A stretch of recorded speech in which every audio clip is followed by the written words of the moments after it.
Bienvenidos, amigas y amigos, a este vuestro canal. Vamos hoy a hablar de un nuevo apartado de Lourdes de un curso de milagros. Un apartado incluido en el capítulo 6 que lleva por título El mensaje de la crucifixión. No hemos insistido en la crucifixión por sus temibles connotaciones, El único énfasis que pusimos es que no fue una forma de castigo. Pero sabemos que no se puede explicar nada realmente utilizando solo términos negativos. No se puede explicar nada realmente utilizando solo términos negativos. De aquí la importancia de las afirmaciones positivas, ¿no?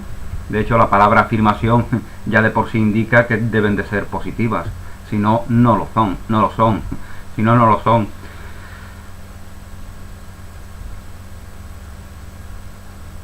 Y por eso, bueno, ya como os he comentado en alguna ocasión, en un curso de milagros tiene prioritariamente deshacer toda la negatividad. Y paradójicamente para ello utiliza subrayar esa misma negatividad para que tomemos conciencia de las consecuencias negativas, nunca mejor dicho, que tiene esa negatividad en nosotros. Por el contrario, un curso de amor, la trilogía de un curso de amor, ya se presupone que hemos trascendido, que hemos comprendido el mensaje de esa consecuencia negativa del culto a la negatividad. Y por lo tanto va a subrayar de manera prioritaria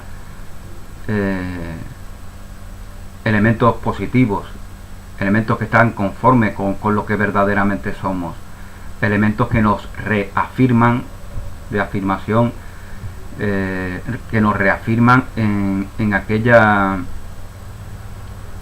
ese camino espiritual en el cual, gracias a un curso de milagros, nos hemos reconocido.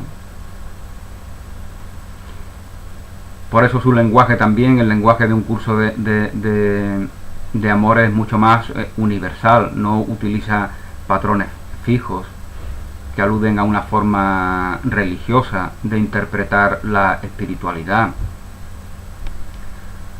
Ya se está apelando a un entendimiento que se ha despojado de todo tipo de simbología. Por ejemplo, esas ideas de la expiación, del Espíritu Santo, de la propia crucifixión, de la cual hoy vamos a hablar. Ya no, ya se nos está animando a reconocernos en lo que verdaderamente somos, y para ello no es preciso ningún tipo de simbología. Que como sabemos, pues todos estos símbolos se usan para el ataque. Es lo que se ha utilizado siempre la cruz. La cruz se convierte en una espada. De ahí los cruzados, de ahí las guerras santas, de ahí las invasiones de otros pueblos, ¿no? Cuando estuve en Holanda, por ejemplo, pues visité algún museo en el cual se recordaba pues el exterminio que las tropas españolas habían hecho del pueblo, ¿no? Matando a todos los ciudadanos, niños, ancianos, a todo el mundo. Y todo ello era una ofrenda de servicio religioso al Dios de la Iglesia Católica. En su nombre se cometían esos crímenes. Es decir, lo mismo que hacen los terroristas, ¿no? Porque eso es lo que eran, cruzados,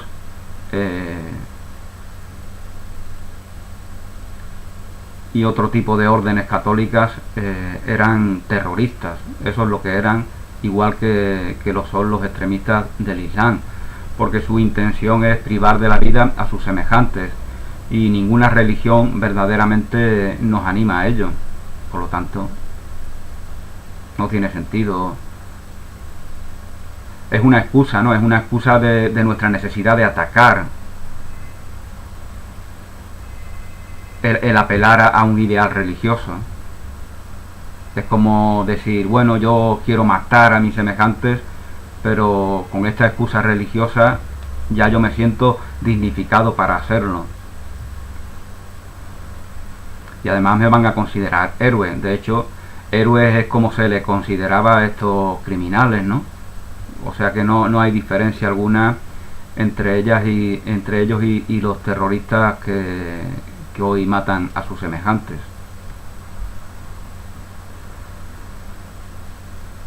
En cuyos entornos pues también se les venera y se les idolatra, ¿no? Pero bueno, vamos a centrarnos en el contenido de este apartado, el mensaje de la crucifixión. Existe una interpretación positiva de la crucifixión que está completamente desprovista de miedo y por lo tanto es absolutamente benigna en lo que enseña si se entiende adecuadamente.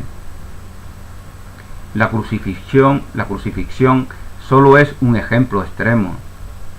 Su valor, al igual que el valor de cualquier otro recurso de enseñanza, radica exclusivamente en el tipo de aprendizaje que facilita. Su valor está en el aprendizaje que facilita, no en su apariencia externa. Puede ser, y de hecho ha sido, malentendido. Pero esto es solo porque los temerosos tienden a percibir con miedo. Los temerosos, lógicamente, lo interpretan todo bajo el patrón del miedo. Cuando somos temerosos, tememos a los demás. Si tememos a los demás es porque no lo amamos. Lo vemos como meras amenazas. ¿Por qué lo vemos como meras amenazas? Porque creemos ser personajes segregados a los cuales se les puede perjudicar, se les puede herir, se les puede dañar, se les puede atacar. Queremos ser eso. Y solo podemos creer eso desde la propuesta del ego, que se basa en la separación. Si tememos a nuestros semejantes, ello da noticia de que no los amamos. Si tememos a nuestros semejantes, ello da noticia de que nos movemos con el patrón del miedo y de que todo lo vamos a interpretar bajo ese patrón. Los temerosos tienden a percibir con miedo. Os dije antes que siempre podéis acudir a mí para compartir mi decisión y así hacerla más fuerte. También os dije que la crucifixión fue el último viaje insensato que la filiación tenía que hacer y que debiera significar la liberación del miedo para cualquiera que la comprendiera. Aunque antes es la liberación del miedo, porque crucificado nuestro cuerpo sabemos que no somos ese cuerpo, que es una mera herramienta de la cual no precisamos, precisamos de ella aquí en este mundo en el cual estamos encarnados, pero no en la verdad, no en el reino de Dios que está en nosotros, como bien dice Jesús en los evangelios. Por eso identificarnos con esa herramienta es quitarle su verdadero propósito y es olvidarnos de lo que verdaderamente somos e impedir que lo que verdaderamente somos se manifieste de manera natural, como es natural que lo haga. Aunque antes solo hice hincapié en la resurrección, no se clarificó entonces el propósito de la crucifixión y cómo de hecho condujo a la resurrección. La crucifixión, es decir, la crucifixión conduce a la resurrección. Lo está diciendo aquí literalmente un curso de milagros, el Urtes de un curso de milagros. La crucifixión tiene, sin embargo, una contribución muy precisa que hacer a vuestras vidas. Y si la consideráis sin miedo, os ayudará a entender vuestro propio papel como maestros.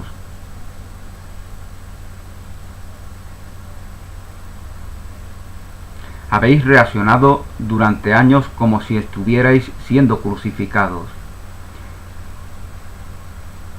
En el mundo de las personas agnósticas, ateas, etcétera, etcétera, niegan la enseñanza de la crucifixión, sea la enseñanza que está conforme con la verdad, que desde mi punto de vista es de la cual se nos habla aquí, o sea cualquier enseñanza ilusoria.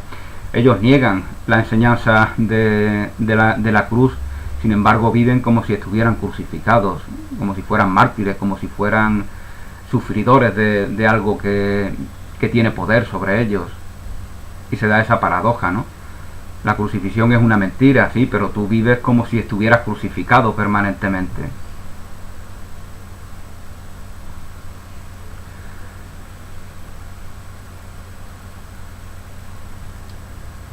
Esta es una marcada tendencia de los separados, que siempre rehúsan considerar lo que se han hecho a sí mismos.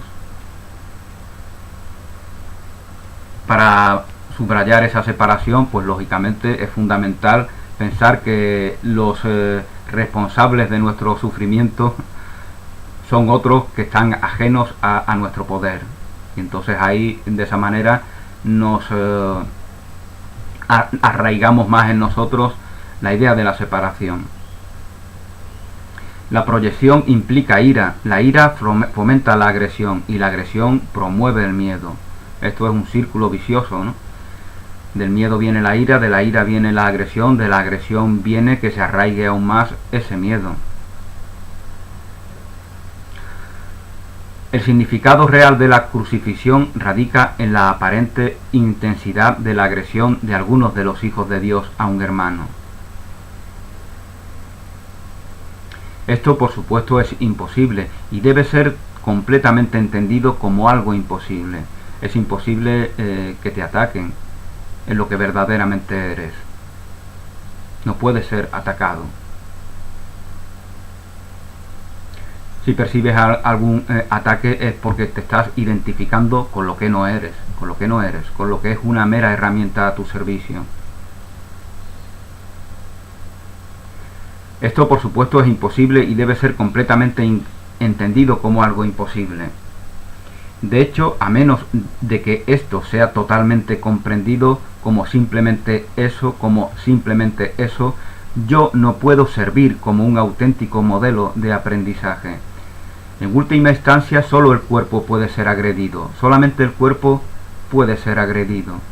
No cabe duda de que un cuerpo puede agredir a otro, e incluso puede destruirlo. Al identificarnos con el cuerpo, lo que hacemos es negar estas enseñanzas desde esa identificación, ¿no? Y nos parece grotesco que se nos niegue que podamos ser agredidos. Pero eso da noticia de que nos estamos identificando con ese cuerpo que nace y que muere, ese cuerpo que es transitorio, que es efímero, que no es permanente como la vida misma, porque la vida que está en nosotros continúa, como siempre ha sido así, es eterna. La misma materia, como ya comentábamos en alguna ocasión, da noticia de ello. La vida que está en nosotros, está en nuestros padres, en nuestros abuelos, en todos nuestros ancestros, fue pasando de unos a otros, y ello da noticia de esa verdadera vida que se da en la eternidad, porque Dios comparte la suya con la creación. Entonces, al identificarnos con lo efímero, ya perdemos noción de lo permanente, de lo eterno, de lo que verdaderamente es la vida, que ni empieza ni termina.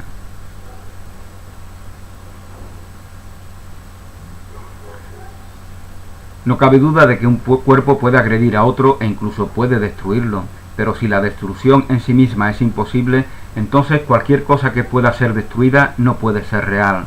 Por lo tanto, su destrucción no justifica la ira. Incluso en la materia nada se destruye, todo se transforma, todo son transformaciones químicas. Incluso lo que se quema se transforma experimenta una transformación química, se convierte en algo que no es visible para nuestros ojos. Pero todo se transforma, nada se destruye.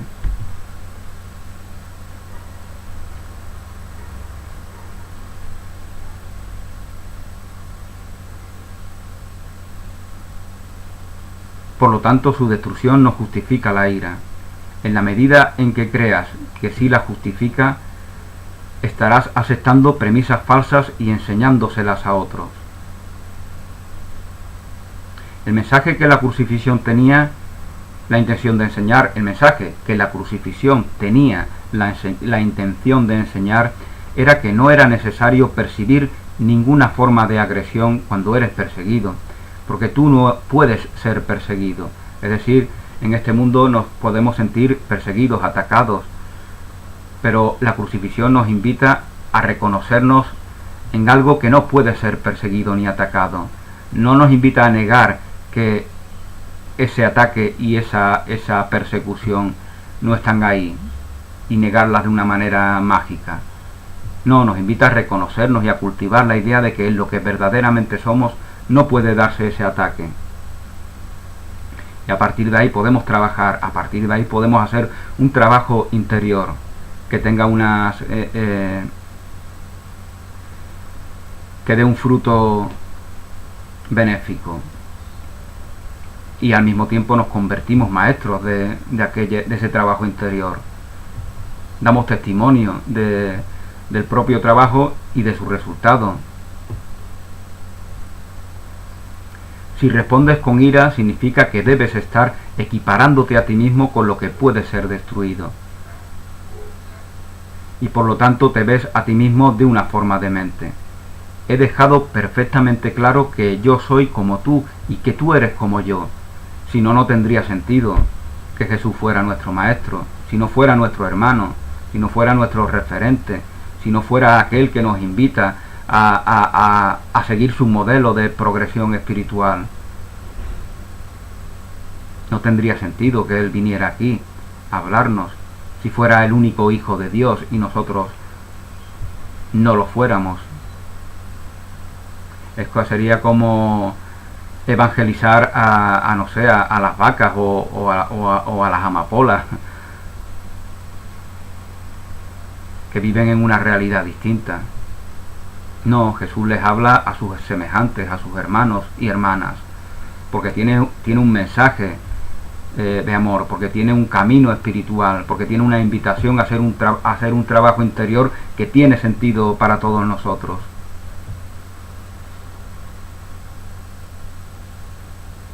He dejado perfectamente claro que yo soy como tú y que tú eres como yo, pero nuestra fundamental igualdad, nuestra esencial igualdad solo puede demostrarse mediante una decisión conjunta. Sois libres, por eso la relación que Jesús mantiene con nosotros, y ese es el valor de esa relación. Solo en la relación se da fruto. De ello da testimonio también la relación amorosa que una mujer y un hombre mantienen y que permite que una nueva criatura venga al mundo. La relación de amor siempre da fruto, no solamente en un bebé, sino que da un fruto de amor para ambos. Y la relación de Jesús con nosotros también da su fruto.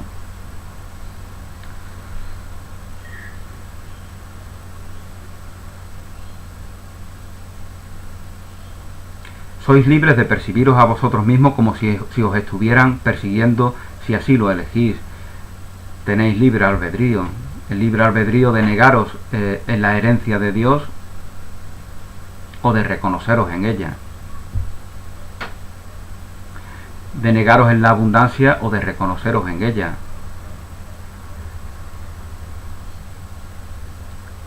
De aceptar todas nuestras herramientas como vehículos, como medios para compartir el amor que somos, o de pensar que somos esas herramientas e impedir que ese amor se manifieste.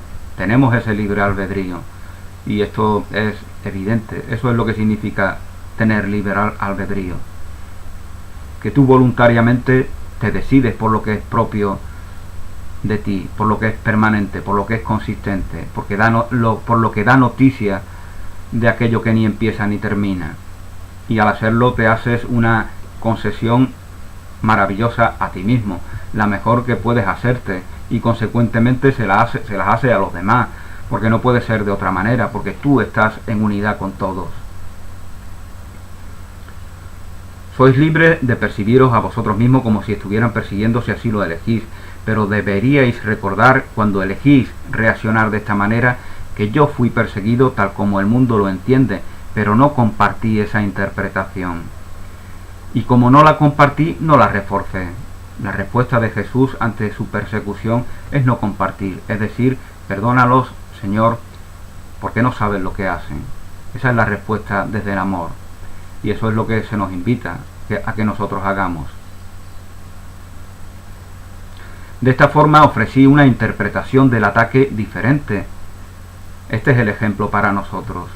un ejemplo significativo. Todo lo que Jesús vive, todo lo que Jesús hace, todo lo que Jesús dice es significativo para nosotros, que somos los receptores de sus enseñanzas. De esta forma ofrecí una interpretación del ataque diferente, una que ciertamente quiero compartir contigo. Si la crees, me ayudarás a enseñarla. Hemos dicho anteriormente, lo que enseñes es lo que aprenderás. Si reaccionáis como si os estuvieran persiguiendo, estáis enseñando la persecución. Esta no es una lección que los hijos de Dios querrían enseñar si van a alcanzar su propia salvación. Enseñad en su lugar vuestra perfecta inmunidad, que es la verdad acerca de vosotros, y daos cuenta que no puede ser atacada. No tratéis de protegerla, pues en tal caso habréis creído que puede ser atacada. No proteged la verdad que sois, porque esa verdad está en todo, porque esa verdad está en el infinito, en el universo, en la creación. Porque todo lo que no es ello es ilusorio. Y solo en esa ilusión se dan ataques. Pero tú no eres una ilusión, tú eres verdad. Porque Dios crea verdad, Dios no crea ilusiones. No se os pide que seáis crucificados, no se os pide que seáis mártires, porque querer ser mártir es querer que nuestros semejantes sean asesinos, y eso es un deseo muy feo, como es evidente, y eso es un deseo que no está conforme con la voluntad de Dios. No se os pide que seáis crucificados, pues esa fue parte de mi contribución de enseñanza. Si tuviéramos que ser crucificados, entonces es que no estamos reconociendo el valor de la enseñanza de Jesús, que la estamos negando.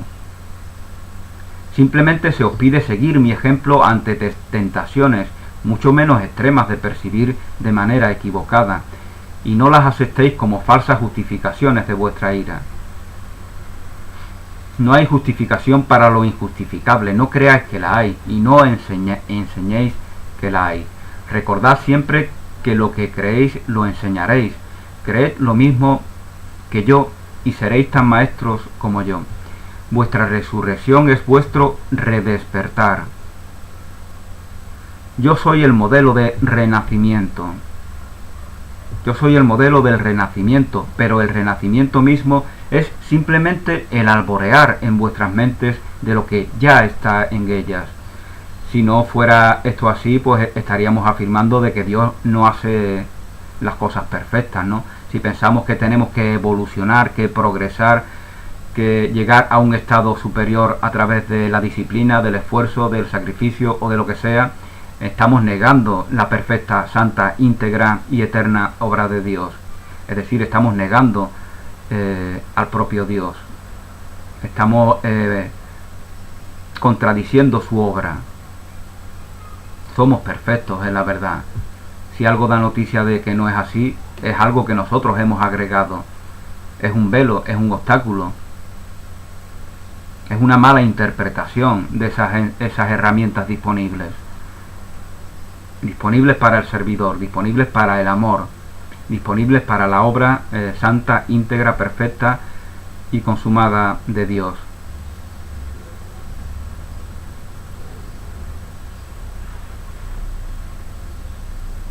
Dios mismo lo puso ahí ese despertar. Dios mismo puso ahí lo que siempre está en ellas, la santidad, la pureza, la integridad, la abundancia. Y por ello es cierto siempre, siempre es cierto. Por ello en un curso de milagros se nos dice que este mundo no es real. No lo puede ser mientras no da noticia del amor, de la santidad, de la perfección, de la pureza de Dios y de su creación. Pero este mundo no es más que tal como tú lo interpretes, por eso no es real, no porque no lo sea de por sí. No es de nuestra competencia negar al mundo de por sí.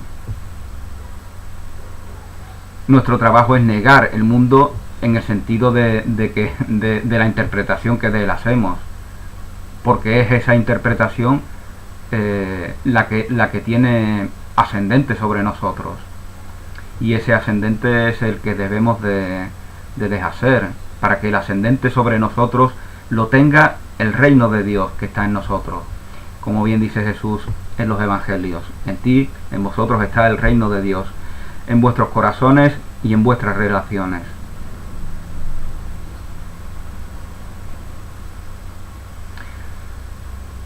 Dios mismo lo puso ahí. Yo creí en ello y por lo tanto lo acepté. Este es el valor de la creencia.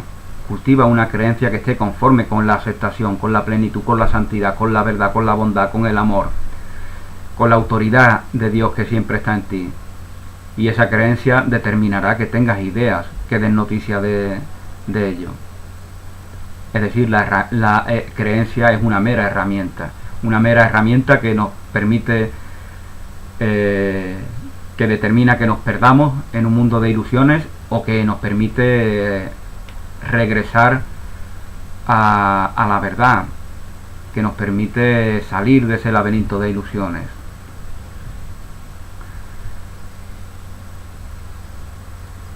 Ayudadme a enseñar a vuestros hermanos en nombre del reino de Dios, pero antes aceptarlo como cierto vosotros, de lo contrario lo enseñaréis mal.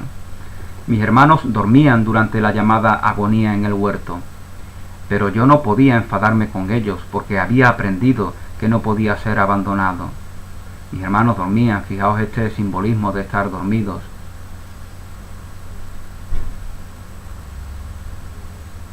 Pedro juró que nunca me negaría, pero lo hizo 3 veces. Cabe señalar que él se ofreció a defenderme con la espada. Pedro, aquel sobre el que descansa una valiosa e influyente iglesia mundana desde el punto de vista del propio mundo, desde el punto de vista del imperio del César, ese negó a Jesús 3 veces, ese esgrimió su espada para acabar con la vida de sus semejantes. Por lo tanto, por sus frutos los conoceréis. Eso dice Jesús. Pedro fue discípulo de Jesús, pero obviamente si poco antes de que Jesús abandone este mundo todavía no ha comprendido de que debe de responder al mal desde la paz, desde el amor, no con la violencia, como nos dice Jesús, como no es ese mandamiento que nos da a todos los que somos cristianos. Si Pedro no lo ha comprendido, pues obviamente es que no ha comprendido, que no ha aceptado lo fundamental. Y si no acepta lo fundamental, ¿cómo puede ser el fundamento de una iglesia que se dice representante de ese Jesús al que Pedro niega?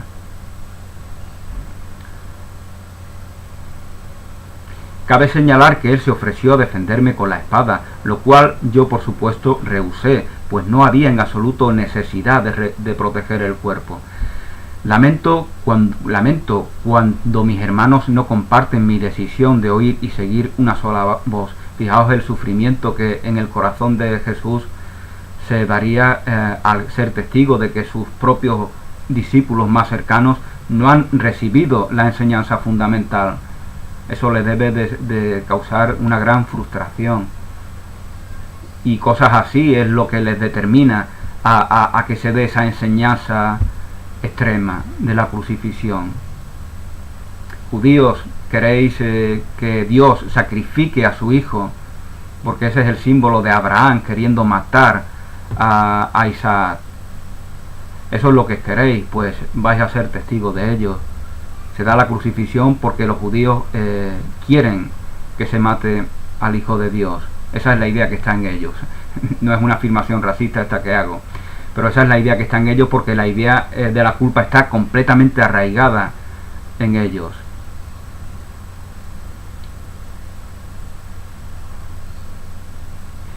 Y en la misma medida en la que está arraigada la culpa en una persona, en esa misma medida está arraigada la necesidad de atacar, de culpabilizar, de castigar, de asesinar a su semejante. Porque lo asesinamos cuando no vemos lo que verdaderamente es como un asesinato para nosotros, de esa verdad. Lógicamente no podemos matar a nadie en su verdad, podemos acabar con su cuerpo. pero no podemos acabar con la obra de Dios.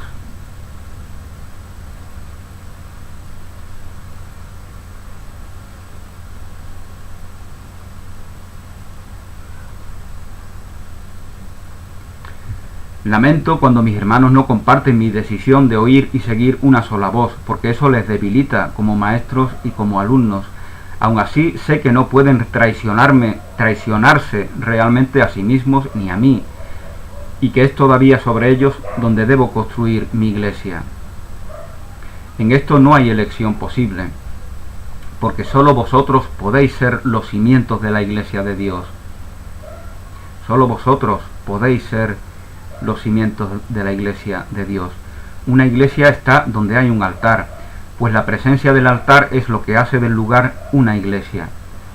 Toda iglesia que no inspire amor tiene un altar escondido que no está sirviendo al propósito que Dios le asignó. Yo debo edificar su iglesia entre vosotros, porque vosotros que me aceptasteis como modelo, sois literalmente mis discípulos. Los discípulos son seguidores, pero si el modelo al que ellos siguen ha elegido evitarles todo tipo de dolor, serían insensatos si no le siguieran. Seguimos un modelo cuya voluntad es evitarnos todo tipo de dolor. Por lo tanto, que deseemos dolor niega la voluntad del modelo al cual seguimos y por lo tanto convierte en absurda toda nuestra supuesta religiosidad, ¿no? Toda nuestra militancia o en una determinada religión, porque Jesús quiere evitarnos todo dolor.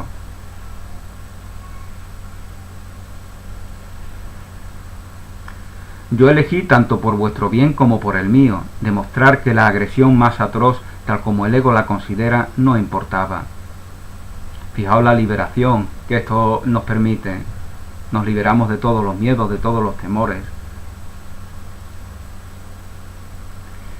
Y la trascendencia de la comprensión, del entendimiento que se nos da, de que solamente podemos ofrendar amor si permitimos que esa idea de ser atacados se deshaga, que solo podemos ser lo que verdaderamente somos en una realidad donde el ataque es inconcebible, donde la idea del ataque no puede concebirse. Tal como el mundo juzga estas cosas, mas no como Dios las conoce, fue traicionado. Desde la visión del mundo fui traicionado, golpeado, desgarrado y finalmente asesinado. Fue evidente que esto ocurrió únicamente por lo que otros proyectaban en mí, pues yo no había hecho mal a nadie y sin embargo había sanado a muchos. Jesús es crucificado porque aquellos que lo crucifican se crucifican a sí mismos, porque viven en la ilusión, porque permiten que la idea de culpa arraigue en ellos y determine que la necesidad de crucificar se dé en sus vidas, porque se crucifican a sí mismos.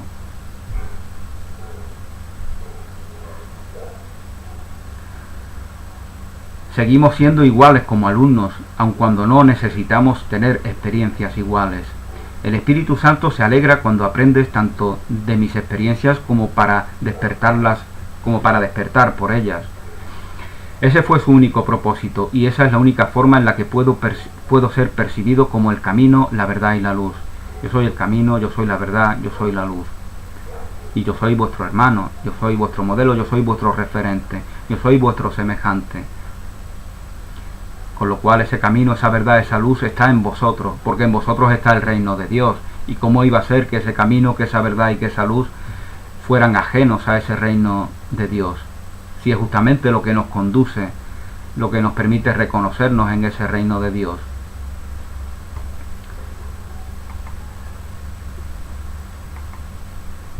Cuando oís una sola voz, nunca se os pide que os sacrifiquéis. Al contrario, cuando os permitís a vosotros mismos oír al Espíritu Santo en otros, podéis aprender de sus experiencias y beneficiaros de ellas sin experimentarla. No necesitamos ser drogadictos, ser alcohólicos, vivir en barrios marginales donde se dan una serie de dramas y violentos. No necesitamos ser sicarios, no necesitamos ser traficantes. terroristas. No necesitamos ser todas esas cosas para saber del mal que nos hacemos.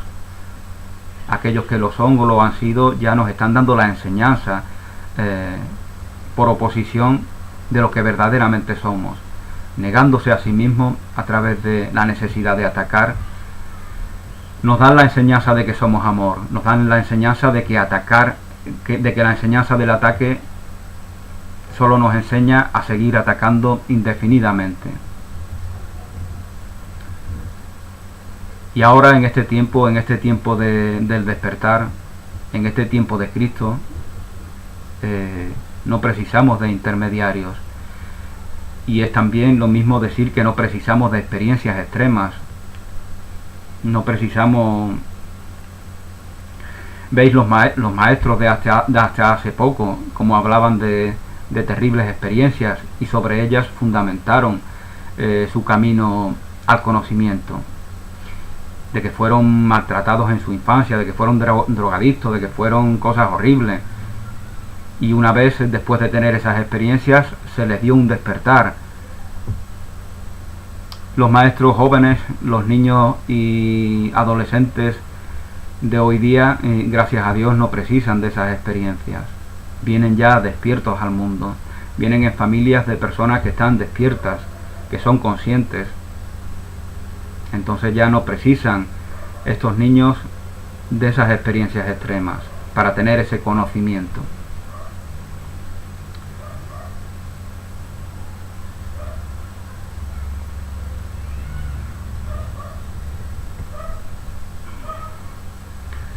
Podéis aprender de sus experiencias y beneficiaros de ellas sin experimentarlas. Esto es lo que hacemos cuando escuchamos a esos maestros que tuvieron alguna que otra experiencia dramática. Y el maestro al cual aluden en todas y cada una de estas historias es lógicamente a Jesús y a la crucifixión, que posibilita que se dé la resurrección. Ahora podemos resucitar, ahora podemos morir al mundo sin necesidad de ejecutar o que nos ejecuten este cuerpo, porque Jesús nos ha abierto esa vía. Esto es porque el Espíritu Santo es uno y todo aquel que le escucha es conducido inevitablemente a demostrar su camino para todos. Todo aquel que escucha al Espíritu Santo está en disposición de compartir el beneficio de esa voz que habla por Dios en todos y para todos. Vosotros no estáis siendo perseguidos tal como yo lo fui. Estamos dichosamente aquí compartiendo. Nadie nos persigue, nadie nos ataca. No se os pide que repitáis mi experiencia, porque el Espíritu Santo que compartimos lo hace innecesario. Pero para usar mis experiencias constructivamente para vosotros mismos, todavía debéis seguir mi ejemplo en cómo percibirlas. Mis hermanos y los tuyos están constantemente ocupados en justificar lo injustificable. Mi única lección que debo enseñar tal como la aprendí es que ninguna percepción que no esté de acuerdo con el juicio del Espíritu Santo puede ser justificada. Yo me encargué de mostrar el Espíritu Santo es la voz que habla por Dios y por lo tanto es lo que dignifica, santifica esa percepción, que solo es real estando conforme con esa voz que habla con Dios, en la conciencia de unidad, porque si no es una mera manera de subrayar la separación y de justificar el ataque.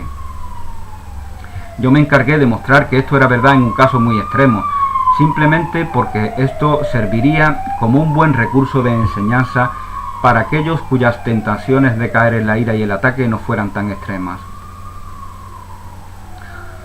Mi voluntad, así como la de Dios, es que ninguno de sus hijos sufra. Esa es la voluntad de Jesús, que no suframos. Recordad que el Espíritu cumplamos esa voluntad, cultivemos la paz en nosotros, cultivemos la integridad, la salud permanente. Por eso nos saludamos los unos a los otros. Saludar, que significa reconocer la salud eterna en tu semejante. Recordad que el Espíritu Santo es el nexo de comunicación entre Dios Padre y sus hijos separados. Si escucháis su voz, sabréis que no podéis dañar ni ser dañados. sino que muchos necesitan vuestra bendición para ayudarles a oír esto por ellos mismos. Cuando percibís únicamente esta necesidad en ello y no respondéis a ninguna otra, habréis aprendido de mí y estaréis tan dispuestos a compartir vuestro aprendizaje como lo estoy yo. La crucifixión no puede ser compartida, porque es el símbolo de la proyección. La crucifixión es el símbolo de la proyección.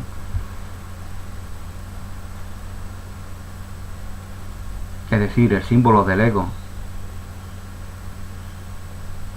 Por inversamente simboliza nuestra liberación, porque es la crucifixión del ego, porque es la crucifixión del cuerpo. Ya os hablé en alguna ocasión de cómo esa horizontal de la cruz nos evoca las relaciones horizontales que mantenemos en el mundo, evoca la condición humana, y cómo esa verticalidad de la otra línea que forma parte del madero nos evoca la necesidad de hacer un camino espiritual, nos evoca la verticalidad de la espiritualidad. Y en esa situación estamos, bajo la condición humana, pero sin poder negar nuestra incondicionalidad divina, a la cual accedemos gracias a ese trabajo vertical. Y Jesús es el maestro vertical. Y nosotros, maestros horizontales, que podemos enseñar las enseñanzas del ego, o que podemos enseñar las enseñanzas del amor, las enseñanzas de la separación que nos determina a confrontarnos, o las enseñanzas del amor que nos determina a que a través del perdón trascendamos esa inercia al ataque.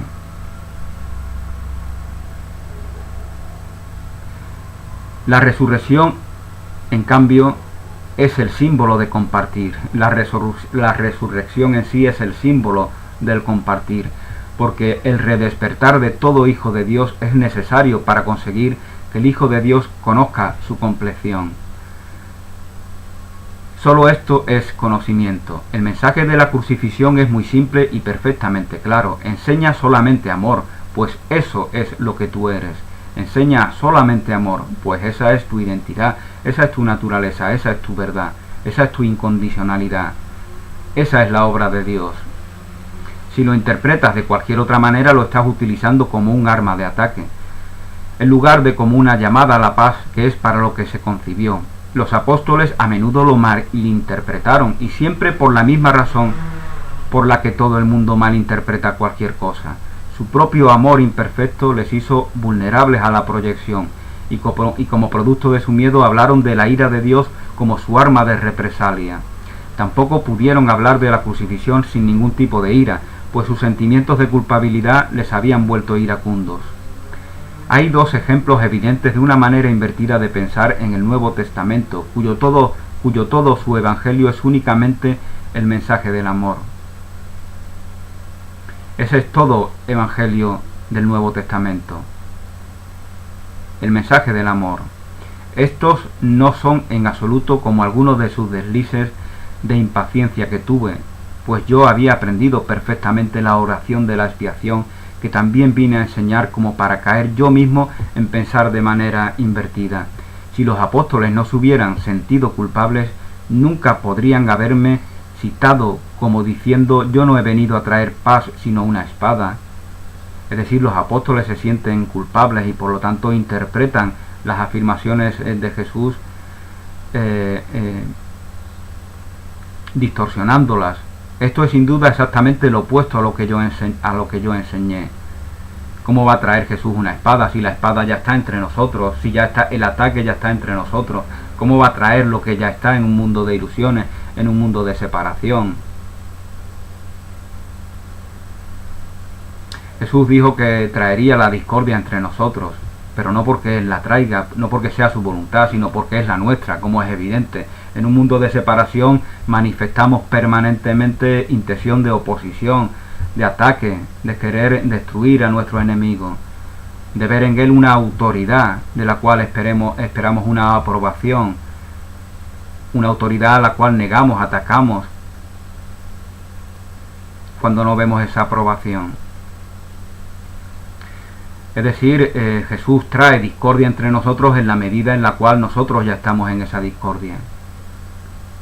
Porque hemos elegido el sufrimiento como vía de enseñanza, pero podemos elegir el amor tal como Jesús nos invita. Podemos elegir el amor como única verdad de nuestras vidas. Siempre está disponible esa elección y Jesús ha facilitado que esté disponible.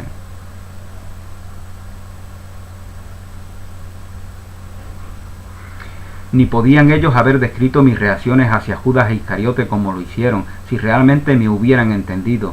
Ellos no podrían haber creído que el Evangelio da testimonio del Hijo de Dios, de la santidad de Jesús, del mensaje de amor que nos deja, pero el Evangelio fue escrito por manos humanas, por las mismas manos que son como esa de Pedro, que levanta la espada para atacar a sus enemigos, por las mismas manos que dan noticia de esa boca de ese mismo Pedro que niega a Jesús una, otra y otra vez, por las mismas manos de ese Tomás que afirma que no tiene fe, etcétera, etcétera.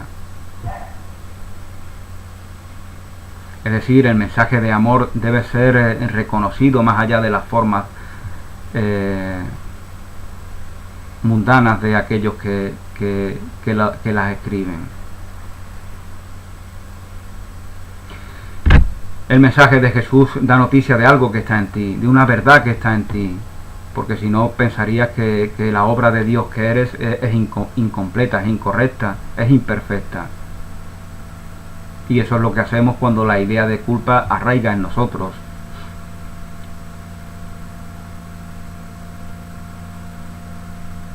Ellos no podrían haber creído que yo pudiera haber dicho: traicionas al Hijo del Hombre con un beso, a menos que yo creyera en la traición. Todo el mensaje de la crucifixión, Jesús no cree en la traición, porque en la verdad no podemos ser traicionados, por lo tanto esa es una afirmación absurda. Pero los apóstoles lo interpretan desde la realidad que ellos perciben, que ellos interpretan. Todo el mensaje de la crucifixión mostraba claramente que yo no pensaba así. El castigo que se me dice haber impuesto a Judas fue una inversión similar. Judas fue mi hermano y un hijo de Dios, una parte del Hijo de Dios tanto como yo mismo. Es posible que yo le condenara cuando estaba dispuesto a demostrar que la condenación es imposible. Es posible que yo le condenara cuando yo en la cruz dije: perdónalos, Señor, porque no saben lo que hacen, porque son inocentes. Si no saben lo que hacen, es que son inocentes. Por lo tanto, ¿cómo los voy a condenar? Y por lo tanto, ¿cómo voy a condenar a Judas? Es lo que hacemos en un mundo de separación, condenarnos los unos a nosotros, los unos a los otros, perdón. Por lo tanto, ¿cómo iba a venir a Jesús a enseñarnos lo que ya creemos, lo que ya tomamos como una enseñanza en nuestras vidas, en un mundo de separación? No tendría sentido su misión. Jesús viene a demostrarnos que la condenación, que el ataque, no tiene sentido. Jesús vino a demostrar que la condenación es imposible. Estoy muy agradecido a los apóstoles por sus enseñanzas y totalmente consciente de su enorme devoción a mí, pero cuando leáis sus enseñanzas recordad que les dije que había mucho que entenderían posteriormente. Posteriormente entenderíais algo que aún no comprendéis, porque necesitáis experimentar. Porque no estaban totalmente preparados para seguirme en este momento. Enfatizo esto solo porque no quiero que permitáis que ningún miedo entre en el sistema de pensamiento hacia el cual os estoy guiando. Yo no pido mártires, sino maestro. No pido mártires, pido maestro. Necesito maestro, no mártires. Eso nos dice Jesús. Bill es un ejemplo excepcional de esta confusión y durante años ha creído literalmente que la enseñanza es martirio. Esto es porque pensaba, y todavía lo piensa a veces, que la enseñanza conduce a la crucifixión más que al redespertar. La naturaleza invertida de esta asociación es tan obvia que solamente podía haberla hecho porque se sentía culpable. Sentirnos culpable determina que tras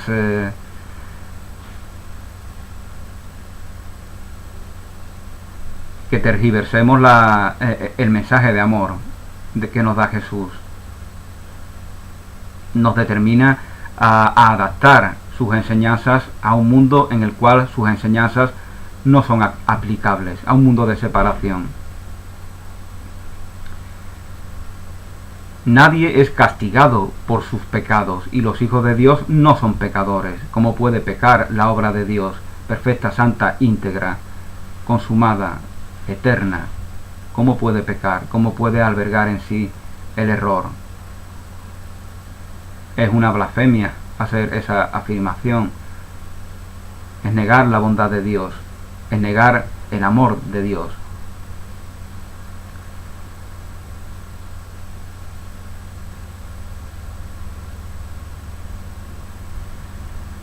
Cualquier concepto de castigo conlleva la proyección de la culpa. Cualquier concepto de castigo conlleva la proyección de la culpa.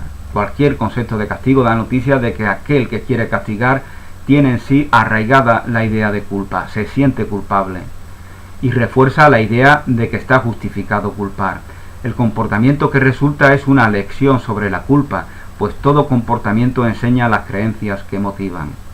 La crucifixión fue el resultado del comportamiento de comportamientos. La crucifixión fue el resultado de comportamientos provenientes de sistemas de pensamiento claramente opuestos. Por ello es el símbolo perfecto del conflicto entre el ego y el Hijo de Dios. La crucifixión es el símbolo perfecto del conflicto entre el ego y el Hijo de Dios. Simboliza el ego, simboliza el conflicto entre el ego y el Hijo de Dios, es decir, entre el personaje que podemos creer ser y la obra íntegra, santa, eterna y perfecta de Dios. Ese conflicto que lógicamente desde el punto de vista de la perfección, de la santidad de esa obra, no es concebible, solamente es concebible desde lo que creemos ser. Y eso simboliza la cruz, simboliza que estamos en vías de hacer un trabajo y que tenemos que hacerlo, porque si no seguiremos crucificándonos a nosotros mismos, si no seguiremos atacando a nuestros hermanos y hermanas. Necesitamos resucitar a la verdad. Necesitamos morir al mundo. Morimos abriendo nuestros brazos. Jesús abriendo los brazos es un gesto de amor, no es un gesto de muerte. Ese Cristo en Río de Janeiro que abre sus brazos quiere compartir el amor que alberga en sí. Y nos invita a que imitemos su modelo, nos invita a que hagamos lo mismo con nuestros hermanos y hermanas, que abramos nuestros brazos y que el amor que está en nuestros corazones se manifieste hacia ellos, porque el amor es la única verdad de aquellos que lo reciben. Por lo tanto, y por esto dar y recibir significan lo mismo. No puedes dar amor y dar algo que no está en tus semejantes. Das amor y recibes amor al mismo tiempo. Dándolo, te reconoces en la verdad del amor.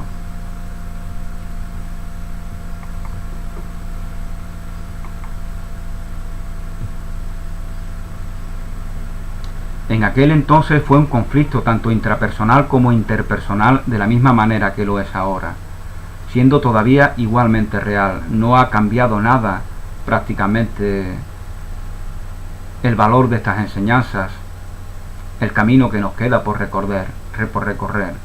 No ha cambiado nada porque la culpa, el ataque, el miedo, la idea de separación nos ha condicionado para adaptar las enseñanzas de Jesús a una realidad en la cual no se pueden manifestar estas enseñanzas.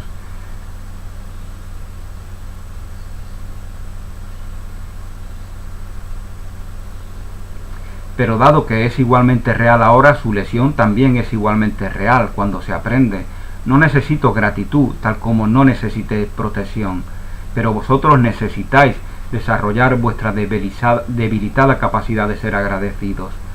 Esta es la importancia de la gratitud. La gratitud es algo natural en el Hijo de Dios. La gratitud es algo natural en nosotros. La gratitud es reconocer la gracia de Dios en nosotros como única verdad. Y gracia es alegría. Todos somos agraciados con el don de la vida, con el bien de la vida. Y la gratitud es la respuesta ante el gozo, ante el reconocimiento gozoso de esa gracia que hacemos en nosotros. En un mundo de separación, la gratitud es una moneda de pago, ¿no? Si no te agradecen, pues te sientes mal. Pero en la verdad, gratitud es algo que expresamos de manera natural.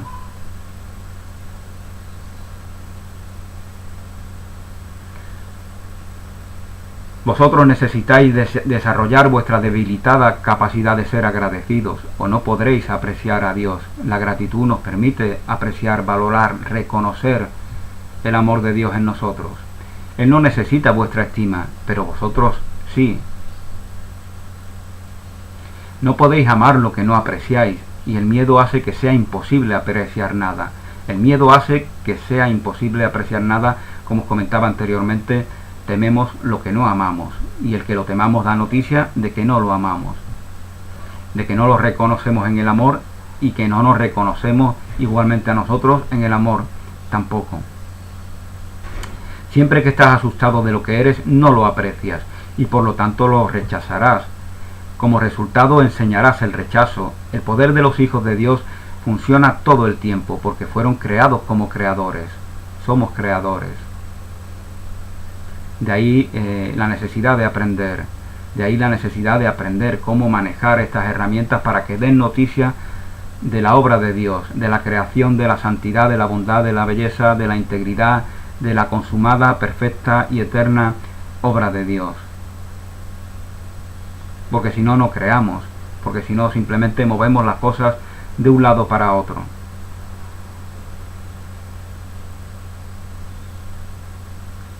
Cada uno debe aprender a enseñar que todo tipo de rechazo carece absolutamente de sentido. La actitud de oposición, es decir, ese rechazo del cual aquí se nos habla, no tiene sentido alguno. Da noticia del rechazo, de la oposición, de la separación que nosotros mismos interpretamos. Nos sentimos, nos creemos separados y por lo tanto expresamos deseo de ser testigos de esa separación.